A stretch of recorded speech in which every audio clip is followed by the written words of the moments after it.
자, 이어서 프로그램이 뭔지 같이 정의를 해볼 거예요. 여러분이 다른 강좌는 안 들으셔도 이 강좌는 꼭 들으셨으면 합니다. 자, 프로그램은 무엇과 무엇의 결합으로 아니면 합으로 정의할 수가 있어요.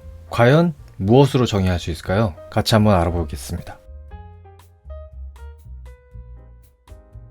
사실 프로그램은 데이터와 알고리즘의 합으로 정의할 수 있습니다. 이 정의를 제가 막 만들어낸 건 아니고요. 바로 현대 컴퓨터의 핵심 아키텍처인 폰 노이만 아키텍처에서 도출된 정의입니다. 여러분이 이 정의는 꼭 알고 있으셔야 해요. 자, 지금 보고 계신 이미지가요, 폰 노이만 아키텍처입니다. 프로그래머는 이 폰 노이만 아키텍처를 잘 알고 있어야 해요. 왜냐하면 우리가 작성한 코드가 이 아키텍처 위에서 작동을 하거든요. 우선 이 그림을 보면은 우리가 컴퓨터와 소통하는 방법을 한번 생각해 볼까요?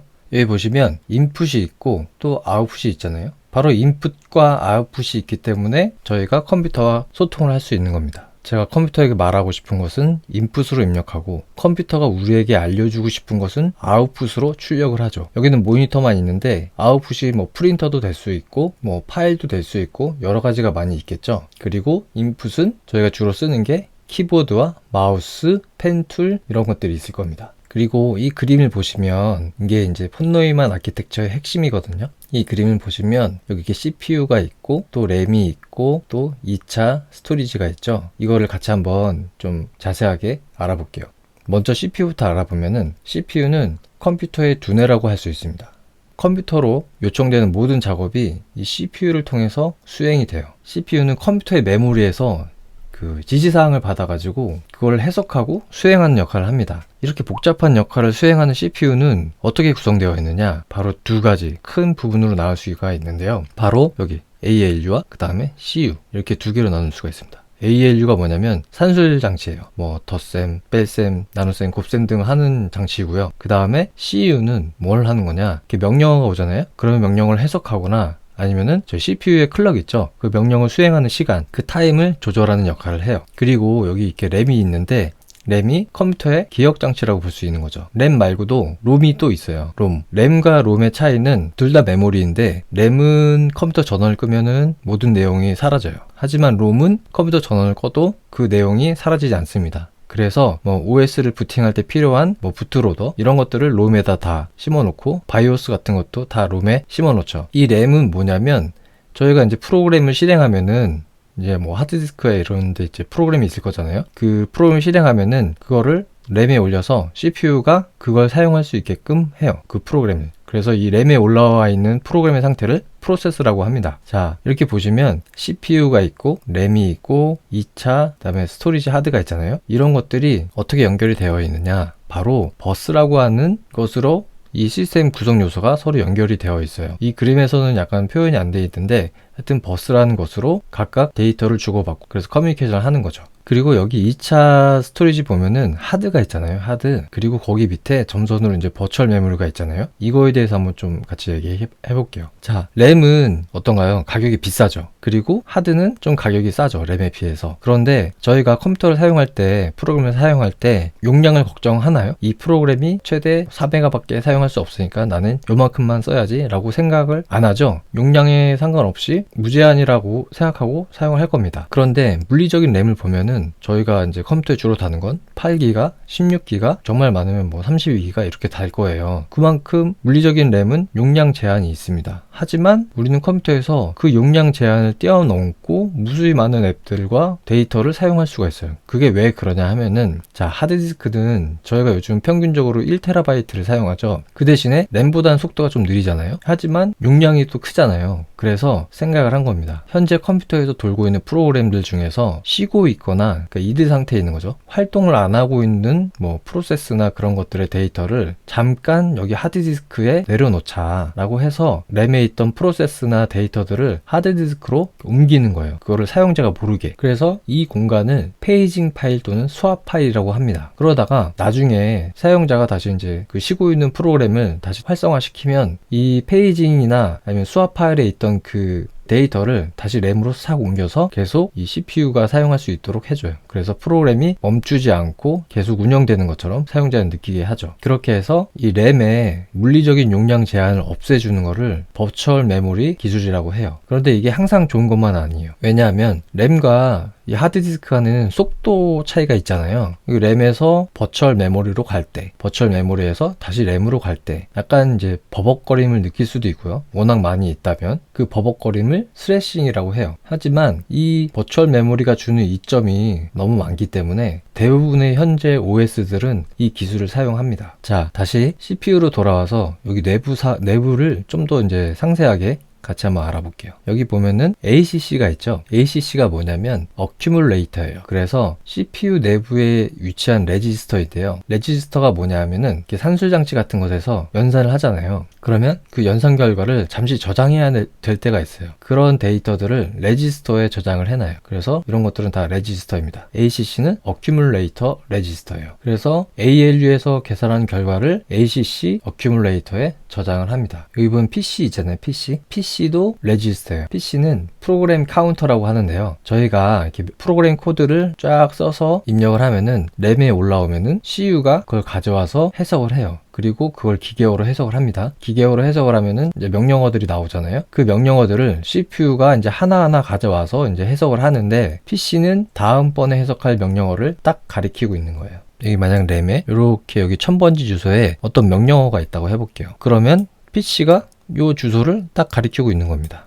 그래서 CPU가 현재 처리 중인 명령어를 끝내면 PC에 저장되어 있는 메모리 주소에 있는 그 다음 주소의 명령어를 가져와서 실행을 해요. 그래서 PC는 이렇게 다음 명령어를 가리키기 때문에 이 PC를 명령 포인터라고도 부르기도 해요. 이 PC가 왜 중요하냐면 저희가 이제 프로그램 코드를 짤 때 항상 이렇게 위에서 아래로 시행되는 건 아니잖아요. 만약에 프로그램 코드를 짜다가 여기서 만약에 함수 호출을 이렇게 호출을 하면 여기 함수의 부분으로 점프를 하잖아요. 그죠? 이 PC가 있기 때문에 이런 점프를 할 수 있는 거예요. 그리고 이 함수를 다 하고 리턴문을 만나면 다시 원래 함수 다음에 명령어를 부분으로 이제 돌아와야 되잖아요. 그때도 PC가 함수 호출 다음의 명령어를 이렇게 가리키고 있기 때문에 CPU가 그 명령어로 가서 실행을 계속 이어서 할 수 있는 겁니다. 그 다음에 여기 CIR 볼게요. 이 CIR이 뭐냐 하면 현재 명령어 레지스터예요. 그래서 CPU가 현재 수행하고 있는 명령어를 담고 있어요. 자, 다시 램에서 보면은 명령어들이 이렇게 막 있을 거잖아요. 그러면은 PC는 다음에 수행할 명령어의 메모리를 가리키고 CIR은 현재 수행하고 있는 명령어를 여기다 저장을 하고 있어요. 얘는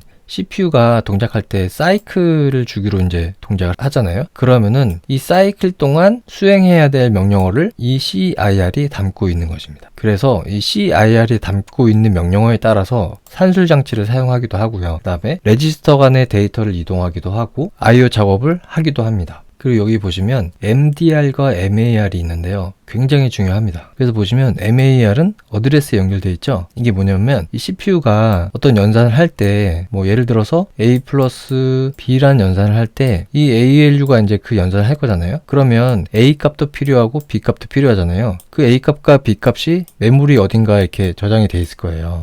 그죠? 그때 이 MAR이 이번 사이클에서 필요한 A 값은 여기에 있어 라고 이렇게 가리키고 그 다음에 또 다음 사이클이 돼서 이번 사이클에 필요한 B 값은 여기에 있어 라고 그 데이터의 메모리 주소 값을 담고 있는 것입니다. 그러면 이 MDR은 뭐냐? MDR은 이 CPU가 이제 메모리에서 데이터를 읽거나 쓸 때 해당 데이터를 임시로 저장하는 레지스터예요. 약간의 버퍼 개념이라고 보시면 됩니다. A 플러스 B의 연산 결과가 10이고 그거를 만약에 제가 result라는 변수에다가 담으려고 한다면 ALU가 그 연산 결과를 MDR에 저장을 해놔요. 그리고 CPU는 그 MDR에 저장된 연산 결과 값을 result 변수가 여기 있고 result 변수가 이렇게 가리키는 공간에다가 싹 쓰죠. 여기 보시면 CU가 있잖아요. CU는 굉장히 중요한 역할을 합니다. 왜냐하면 명령어를 디코딩하는 역할을 해요. 그래서 자바스크립트 코드로 A 플러스 B라는 코드를 작성을 했어요. 그리고 그건 램에 있어요. CU가 그걸 딱 가져오면은 이거는 A 플러스 B 연산이니까 ALU가 필요하겠군 이라고 해석을 하는 거예요. 그래서 그 해석한 명령어를 이 CIR, CPU가 현재 해야 되는 그 명령어를 담는 곳에다가 담는 겁니다. 그래서 CPU가 CIR에 있는 명령을 보니 덧셈, add인 거예요. 그러면은 ALU를 사용해서 덧셈을 하는 거죠. 그리고 여기 보시면 L1 캐시하고 L2 캐시가 있잖아요. 이거는 램에서 데이터를 가져오거나 하드디스크에서 데이터를 가져오거나 CPU 입장에서는 너무 느린 연산이거든요. 그래서 CPU는 더 빠른 연산을 위해서 그런 데이터 값들을 이 캐시에다가 저장을 해 놓습니다. 만약에 저희가 짜장면을 시킨다고 생각을 해볼게요. 그러면 이 스토리지는 약간 부산에서 시키는 거예요. 그래서 짜장면이 제가 만약에 서울에 산다면 짜장면이 부산에서 오는 거죠.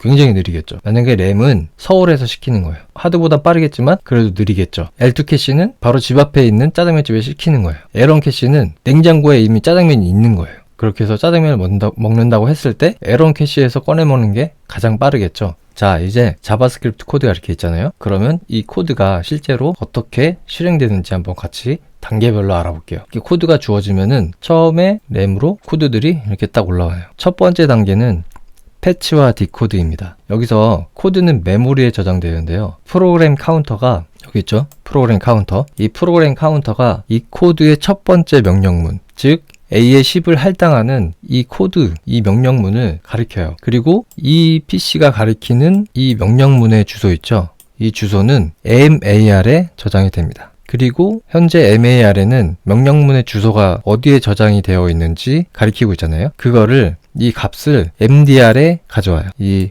MAR이 담고 있는 주소를 이제 읽어서요. 그러면 이 CU가 그거를 디코딩을 하는 거예요. 그래서 그 디코딩한 결과를 이 CIR에 저장을 한 겁니다. 디코딩한 결과는 CPU가 실행할 명령어이겠죠. 이 CIR의 명령어가 딱 담기면 CPU는 실행을 하는 거예요. 그래서 패치와 디코드 그 다음 단계가 바로 실행 단계입니다. 여기서 보시면은 이 명령어는 할당 연산자잖아요. 그래서 산술 연산자가 필요 없어요. 그래서 ALU는 이번 단계에서는 사용이 안 돼요. 현재는 메모리에 이 코드가 올라와 있는 거죠. A 변수와 이 값에 대한 어떤 메모리는 없는 거예요. 그래서 이 명령어를 실행하면서 이 할당 연산자를 실행하면서 뭘 하냐. 자, 변수 A의 위치를 잡습니다. 메모리. 할당을 하죠. 그리고 값 10에 대한 위치도 잡고 할당을 해요. 그리고 A 변수가 이걸 이렇게 싹 가리키게 합니다. 그렇게 해서 이 명령어 실행이 끝나는 거예요. 그리고 그 다음 명령어인 B의 20을 할당하는 코드로 이동을 하겠죠. 그러면 동일하게 패치와 디코드 과정이 다시 일어나는 거예요. 그리고 CPU가 할당 명령어가 또 CIR에 있으니까 그걸 실행하면서 똑같이 그 메모리 공간을 잡고 또 20을 위한 메모리 공간을 잡고 B가 이걸 싹 가리키게 해놔요. 자, 여기까지 끝나면 그 다음은 이제 이 산술 연산을 해야 되는 거예요. A 플러스 B를. 그러면 패치와 디코드 과정을 통해서 이 CU가 덧셈이구나. 그러면은 CIR에 add라는 명령어를 이제 추가를 해요. 그러면은 CPU는 이 add라는 명령어를 실행을 하면서 ALU를 사용을 합니다. 그래서 ALU를 통해서 A 플러스 B 연산을 하고요. 그 연산 결과를 리절트라는 메모리 공간에 저장을 해요. 여기까지 끝나면 이제 콘솔 로그로 이제 출력을 해야 되잖아요. 그러면 이것도 패치와 디코딩을 거쳐서 CIR에 자 이제 I/O 장치를 이용해서 뭔가를 출력해야 돼 라고 CPU에게 알려주면 CPU는 이 모니터 장치 있죠. 모니터 장치에 리절트 값을 출력하는 작업을 수행을 합니다. 이렇게 해서 이 코드들이 쫙 실행되는 거예요. 이건 제가 굉장히 축약해서 설명드린 거고요. 실제로 좀 더 깊이 들어가면 제가 말씀드리지 못한 수많은 단계들이 있어요. 하지만 간략하게라도 개발자가 내가 입력한 코드가 어떤 식으로 해석되고 수행되는가 라고 알고 있어야 돼요. 그리고 CPU와 램, 그다음에 하드디스크는 좀 어떤 역할을 하는가를 알고 있어야 합니다. 그래서 지금까지 폰노이만 아키텍처를 같이 한번 알아봤어요. 이 폰노이만 아키텍처는 현대 컴퓨터를 이루는 기본적인 아키텍처예요. 그래서 꼭 이해하고 활용할 수 있어야 합니다. 어디 가서 폰노이만 아키텍처를 어느 정도는 설명을 할 수 있어야 돼요. 왜냐하면 여러분이 작성한 코드가 다 이 아키텍처 위에서 돌아가기 때문입니다. 우리가 방금 전에 이제 폰노이만 아키텍처에 대해서 알아봤잖아요. 그걸 바탕으로 저희가 작성한 코드를 좀 다시 바라보면은 여기 보시면 A와 B는 데이터라고 볼 수 있고 또 A 플러스 B는 알고리즘이라고 할 수 있어요. 로직이라고 볼 수 있죠. 그리고 콘솔 로그로 출력하는 부분은 I/O 연산이라고 볼 수 있습니다. 이 데이터는 메모리나 하드디스크에 있는 거죠. 이 알고리즘은 CPU가 실행하는 작업이죠. 물론 여기에도 이제 그 CPU가 실행하는 작업이 있지만 크게 한번 볼게요. 그리고 이 IO는 CPU가 입력 또는 출력을 하는 작업입니다. 자, 이렇게 코드를 나눌 수 있는데 우리가 여기서 한 발 더 나가서 좀 더 중요하게 볼 게 있어요. 그 부분이 뭐냐면 IO랑 관련이 있는 거예요. IO를 좀 더 우리는 깊게 봐야 돼요. 왜 그러냐? 폰노이만 아키텍처는 퓨어, 그러니까 수학의 순수 함수처럼 순수할 수가 없어요. 퓨어할 수가 없어요. 그거 왜냐면 수학은 순수한 추상의 세계잖아요. 거기는 시간과 물리법칙 이런 게 없습니다. A는 10 하면 A는 그냥 정의되고 존재하는 거예요. 하지만 우리의 세상은 그런 순수한 추상 세계가 아니라 시간과 자원 제한이 있고 물리법칙의 지배를 받고 있는 현실 세계에 살고 있기 때문에 순수할 수가 없는 거예요. 퓨어할 수가 없는 거죠. 자, 다시 폰노이만 아키텍처 그림인데요. 여기서 보시면 여기 램이 기억 장치가 이미 있는데 그죠? 왜 세컨드 하드디스크가 또 필요할까요? 그거는 컴퓨터가 꺼져 있을 때도 뭔가 데이터를 기억하기 위해서예요. 그죠? 데이터를 보관하기 위해서죠. 그러면 이렇게 말할 수도 있을 거예요. 나는 여기에다가 이 기계에 전기를 항상 공급할 수 있어. 하지만 어떻게 영원히 그렇게 공급할 수 있다는 걸 보장할 수 있을까요? 아마 보장하기가 굉장히 어려울 거예요. 그리고 여기 이 하드디스크도 영원한 것은 아닙니다. 물리법칙 때문에 이 하드디스크도 수명이 있어요. 그리고 이 CPU는 항상 작업을 하기 위해서 데이터를 어디선가에서 가져와야 돼요. 그죠? 처음에 에런 캐시에서 데이터를 찾고 에런 캐시에 없으면 L2 캐시에서 찾고 L2 캐시에 없으면 램에서 찾고 램에 없으면 이 버추얼 메모리에서 찾겠죠. 만약에 우리가 사용하는 코드가 API 호출이라면 CPU는 네트워크 IO 장치를 사용해서 저 멀리 서버에 있는 데이터베이스에서 데이터를 가져오려고 작업을 실행할 거예요. CPU가 항상 데이터를 어딘가에서 가져와야 하기 때문에 그 작업은 실패할 가능성도 있다는 걸 염두에 둬야 돼요. 항상 성공할 거라고 보장할 수가 없어요. 바로 여기에서 사이드 이펙트가 발생을 하는 겁니다.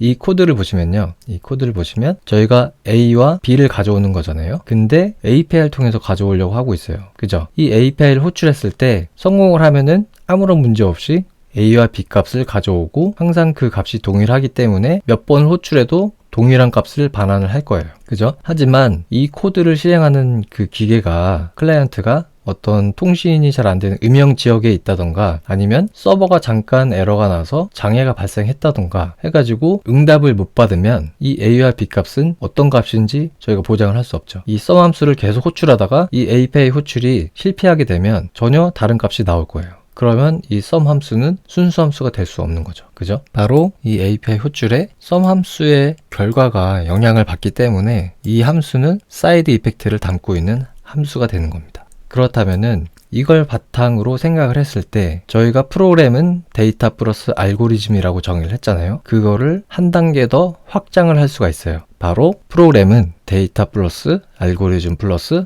사이드 이펙트라고 볼 수가 있습니다. 프로그램을 이렇게 보는 게 정확해요. 자, 그러면 이렇게 확장한 프로그램 정의를 바탕으로 우리가 작성하는 코드의 종류를 파악할 수가 있어요. 분류할 수가 있는 거죠. 코드를. 어떻게 분류할 수 있을까요? 한번 같이 볼게요. 자, 아까 프로그램을 정의한 그 내용을 보면 데이터와 알고리즘은 퓨어한 영역이라고 볼 수 있어요. 데이터는 값이죠. 10, 20, 그리고 알고리즘은 덧셈, 뺄셈 이런 로직이에요. 하지만 사이드 이펙트는 입력과 출력이고 데이터를 파일에서 읽어오든 아니면 API를 통해서 읽어오든 항상 동일한 값을 보장할 수 없는 그런 작업을 말해요. 그래서 이 부분은 퓨어하지 않아요. 그래서 이 프로그램 공식을 다시 보면은 퓨어한 영역과 그 다음에 퓨어하지 않은 영역으로 나눌 수가 있는 거예요. 다시 우리가 작성한 코드를 볼게요. 이 코드를 보시면 API를 통해서 A와 B를 가져오고 있어요. 그리고 성공을 했으면 그 A와 B 값을 반환을 하고 아니면 너를 반환하죠. 이 코드는 이 API 호출이 실패할 수도 있기 때문에 사이드 이펙트를 담고 있어요. 그래서 이런 코드를 사이드 이펙트를 사용하는 코드라고 저희는 분류할 수가 있어요. 그리고 이 함수는 A와 B 값을 받아서 단순히 더하는 알고리즘을 수행하는 함수예요. 이 함수는 A와 B 값이 주어지면 항상 동일한 결과값을 반환할 거예요. 제가 10하고 20을 전달을 했는데 결과는 30이 나오는 게 맞죠? 하지만 어떤 경우에는 0이 나오고 어떤 경우에는 undefined가 나오고 이렇지는 않을 거예요. 제가 10하고 20을 전달하면 항상 30을 반환을 할 겁니다. 그렇기 때문에 이 함수를 우리는 퓨어한 코드 또는 순수 함수라고 분류할 수가 있어요. 그리고 마지막으로 이 메인 함수를 보시면 어떻게 되어 있나요? 저희가 사이드 이펙트를 사용하는 숫자를 API를 통해서 가져오는 패치 넘버스라는 그 함수를 사용하고 있고, 그 결과가 정상적이라면 A와 B를 추출해서 퓨어한 코드를 호출해서 썸 결과를 만들고 있죠. 그리고 IO를 사용해서 그 결과를 출력하고 있습니다. 만약에 이 사이드 이펙트를 사용하는 코드에서 오류가 발생했다면 오류 메시지를 출력하고 프로그램을 종료하죠. 이처럼 메인 함수는 사이드 이펙트를 사용하는 코드하고 순수 함수 코드를 섞어서 사용하는 코드예요. 그래서 저희가 작성하는 코드를 보면은 사이드 이펙트를 사용하는 코드, 퓨어한 코드, 그리고 이 둘을 조합해서 사용하는 코드, 이렇게 세 가지로 분류할 수 있는 거예요. 그거는 저희가 앞에서 봤던 이 세 가지 구성 요소하고 동일합니다. 그죠? 이 사이드 이펙트를 사용하는 이 코드는 패치 넘버스라는 코드이고, 알고리즘은 썸이라는 함수이고, 그 다음에 이 둘을 이제 합쳐서 결과를 만들어내는 게 바로 메인이라는 함수인데, 그건 프로그램이 되겠죠. 그런데 한번 생각해 봐야 될 거는 사이드 이펙트가 나쁜 게 아니라는 거예요. 그거는 불필요한 것도 아니고요. 아주 자연스러운 겁니다. 왜냐하면 우리가 사는 현실이 완전 순수한 추상화된 세계가 아니기 때문이에요. 바로 그냥 현실이기 때문이에요. 그리고 컴퓨터는 물리적 제한 때문에 이런 사이드 이펙트가 존재할 수밖에 없어요. 그렇기 때문에 사이드 이펙트는 아주 자연스러운 겁니다. 어떤 부정적인 게 아니에요. 다만 프로그래밍은 수학과 같은 논리 언어이죠. 그래서 결과가 항상 정확해야 돼요. 그리고 어떤 조건에서도 동일하게 나올 수 있도록 노력을 해야 돼요. 그렇기 때문에 사이드 이펙트를 고립시키고 잘 관리를 해야 되는 겁니다. 만약에 여러분이 프로그래밍 언어 책을 사시잖아요. 그러면은 그 책에는 이제 목차가 있잖아요. 그 목차를 한번 이렇게 살펴보세요. 그러면은 어떤 순서로 이제 그 목차가 되어 있느냐, 저희가 정의했던 프로그램 그 정의하고 동일합니다. 그 순서가 처음에는 변수와 상수, 자료형 이런 거 막 나오면서 데이터 부분을 설명을 해요. 그죠?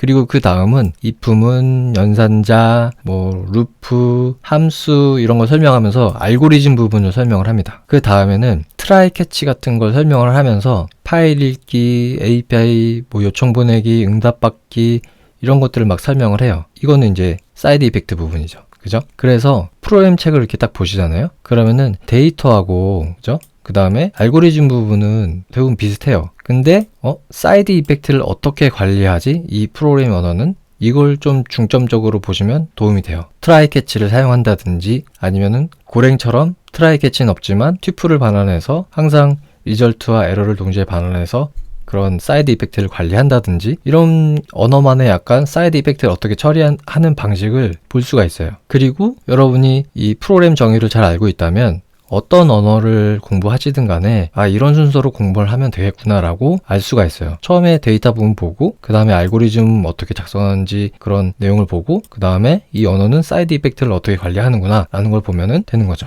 그리고 여기 보시면 이제 메인 함수가 있잖아요. 메인 함수. 메인 함수가 보면은 저희가 작성했던 패치 넘버스나 썸 함수보다는 코드의 양이 많아요. 그죠? 그게 왜냐하면 이 조합하는 함수는 이 둘을 섞어서 쓰기 때문에 코드가 쉽게 지저분해질 수가 있어요. 그리고 장황해질 수가 있죠. 저희가 앱을 만들 때 MVC 패턴을 많이 사용하거든요. 이때 C가 컨트롤러 역할을 하잖아요. 이 컨트롤러의 코드가 많이 지저분해지고 많이 장황해질 때가 있거든요. 그 이유가 이 컨트롤러가 약간 사이드 이펙트와 퓨어 함수를 섞어 쓰는 조합자 역할을 해서 그런 거예요.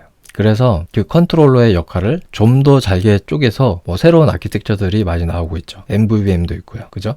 자, 이제 여러분은 코드를 어떻게 분류하는지 알게 됐어요. 그렇기 때문에 이제 정리가 안 된 복잡한 코드가 있거나 아니면 타이드 작성한 코드를 읽을 때 어떻게 이 코드를 분류하고 읽을 수 있는지 아실 거예요. 그리고 정리가 안 된 코드는 그 세 가지 분류에 따라서 좀 잘게 쪼개서 리팩토링을 할 수도 있고요. 그리고 오픈소스의 코드를 리딩할 때도 이 코드를 분류하는 방법이 많은 도움을 줄 겁니다. 여러분이 코드를 작성하실 때도 그냥 한 함수의 모든 걸 다 이렇게 막 작성하지 마시고요. 되도록이면 세 가지 분류에 따라서 나눠서 작성하시는 거를 많이 연습하시는 걸 권합니다. 아마 코드 작성 실력 향상에 매우 큰 도움이 될 거예요.